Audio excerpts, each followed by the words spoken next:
Shadow Garden has 7 members known as the Seven Shadows, and somehow we don't get to see much of them very often.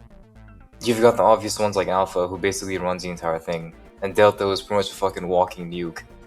But then you have people like Zeta, playing Indiana Jones off-screen, and Eta doing, well, whatever the hell Eta does, I guess. And that's what I love about Shadow Garden. They're not just 7 overpowered girls glazing Sid.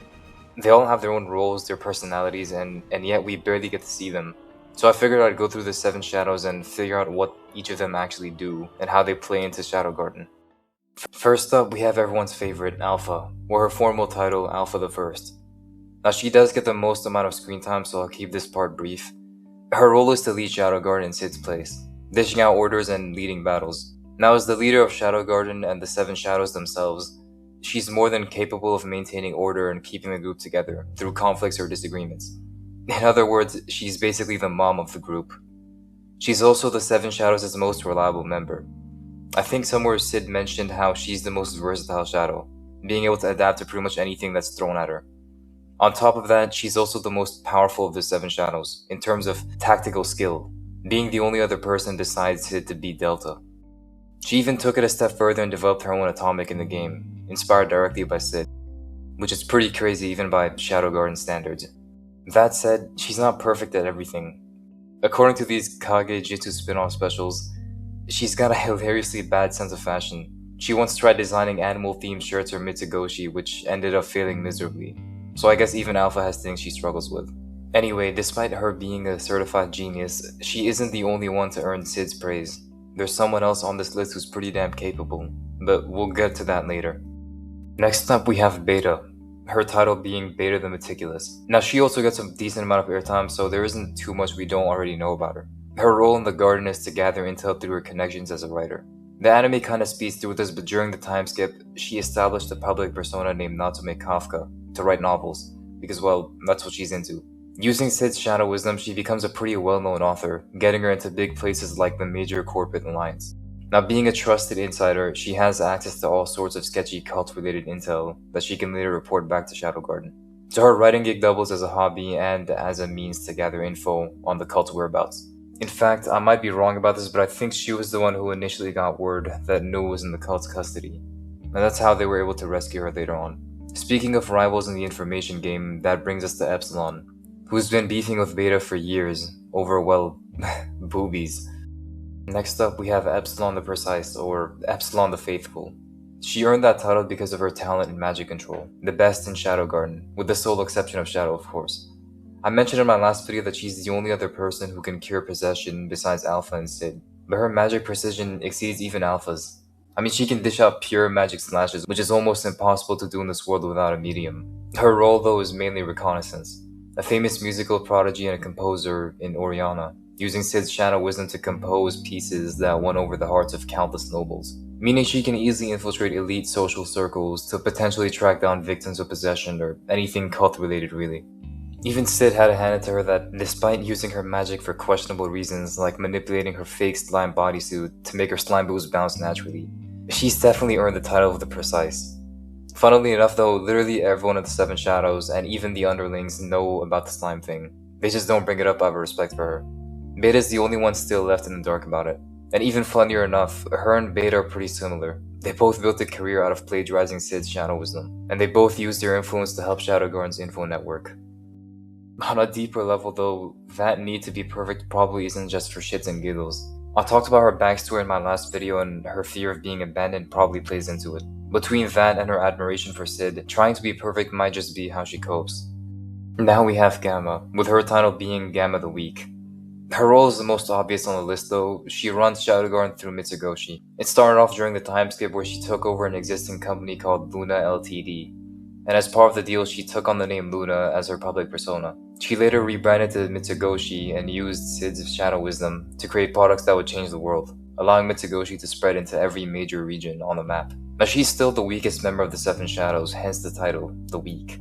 But she more than makes up for it in business intellect. I can't remember exactly where, but I'm pretty sure Sid once called her the smartest of the 7 Shadows. And like Alpha, she carries more responsibility than the others, giving her a more mature vibe, I guess. Oh yeah, and she's also got this running feud with Eta, who is constantly nagging her to increase her monthly research budget, which we'll go over later. Now Gamma is brains without much brawn, but Delta on the other hand is the complete opposite. Next up we have Delta the Tyrant, a lot of people's favorite best girl. There isn't too much to say about her besides the fact that she is the strongest shadow in terms of raw power. Her therianthrope senses make her a pretty good hunter, and being with Shadow Garden buffs her stats even further. And about her role in the garden, it's just to be a powerhouse, I guess. Usually Alpha will send her out to completely eradicate anything that might threaten Shadow Garden. That's why we see Alpha send her out to deal with John Smith by herself. Despite her strength though, she's a little slow. Sid mentioned somewhere that most therianthropes aren't super intelligent, and it just so happens that Yukime and Zeta are the exceptions. But regardless of that, what Delta lacks in brains, she more than makes up for in bronze. She's even stronger than Alpha in terms of raw power. Gamma doesn't even get that, her lack of intuition just makes her useless in a fight. The same way Delta's lack of brains makes her predictable. Now speaking of people Delta doesn't get along with, that brings us to my personal favorite, Zeta. Her title is Zeta the Talented. Now her role in Shadow Garden is to gather intel, and you're probably wondering, don't Epsilon and Beta already kinda do that? And yeah, you'd be right, but their intel gathering is typically through verified sources, and more library records type of research. With Zeta, well, she's a spy, a master of espionage if you will. Her intel gathering is sketchy as hell and probably illegal. That's why she gets like zero airtime. She's always out somewhere raiding tombs or trekking some snowy tundra, breaking and entering cult labs or hideouts. Oh yeah, more on her personality. Her beef with Delta can only be described as a classic cat and dog scuffle, where Delta solves problems with the brute strength, Zeta solves them through subtlety, which is kinda in line with her whole, master of espionage thing. Anyway, earlier in the video I mentioned how Alpha wasn't the only genius, and that there's someone else on the same level. And yeah, that's Zeta, my goat, okay? Sid mentioned how both of them are pretty much neck and neck in terms of ability, going as far as to say they're both geniuses. The only thing is, despite Zeta being able to learn any skill after seeing it only once, she loses interest too quickly, making her a jack-of-all-trades type of character. Now finally we have our last shade, Eta the Mad Scientist. And no, I'm not making these names up. Her role in Shadow Garden is to research in hopes of making new inventions that could be sold in Mitsugoshi, or help with the battle against the cult. Her public persona is Ada Lloyd Wright, though she rarely leaves Alexandria, so it barely makes a difference, I guess. Anyway, even before being possessed, all she did was research. Like everyone else, she used Sid's shadow wisdom to invent a bunch of things like the Rollopoid, slime suits, and pretty much any fancy-looking tech that definitely doesn't belong in this world. She even designed and built the Mitsugoshi store we see in Midgar, inspired by shopping malls on Earth. And that drive is also what makes her a little unhinged, I guess. Begging Alpha for live test subjects for suspicious-ass experiments, being chronically sleep-deprived, and clinging to Gamma for a bigger budget. Oh yeah, and more on that budget beef with Gamma, it really isn't a rivalry so much as it is a dynamic.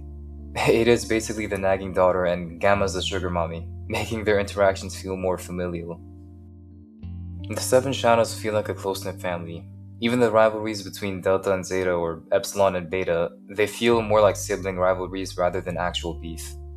After abandoning their old lives and joining up with Sid, they all treat each other like family, and that's kinda wholesome. Honestly, there's a deeper current running under all of it too. Every single one of these Seven Shadows admires Sid on some level. Whether that's romantic is up for debate, but I don't think it really matters. It could just as easily be gratitude. I mean, he saved them, then gave them a purpose, then made them stronger than they ever thought they could be. Either way, that's part of what holds his whole family together. The Seven Shadows all have a role to play, and it shows how Shadow Garden can run perfectly fine even without Sid. Every member has a specific skill set that helps Shadow Garden expand like crazy in just 2 years. Each one of them has personality traits, and they're not just one-dimensional. Even seemingly irrelevant side characters like Kai or Omega or even Nu, they all have some level of depth to them. For side characters, that is. It's honestly criminal how little screen time they get despite being interesting. Now, after reading Volume 5 of the light novel, I pray that they give Zeta the screen time she deserves because she has so much potential. Honestly, I might make a whole video just about her because that's how much I like her now. But even besides her, I think Ada deserves some screen time too, because her unhinged personality makes her a good fit for the whole comedy aspect of the show. Anyway, with that, we've come to the end of the video. Thanks for watching to the end, and if you like the video, like and subscribe. It helps us out a ton.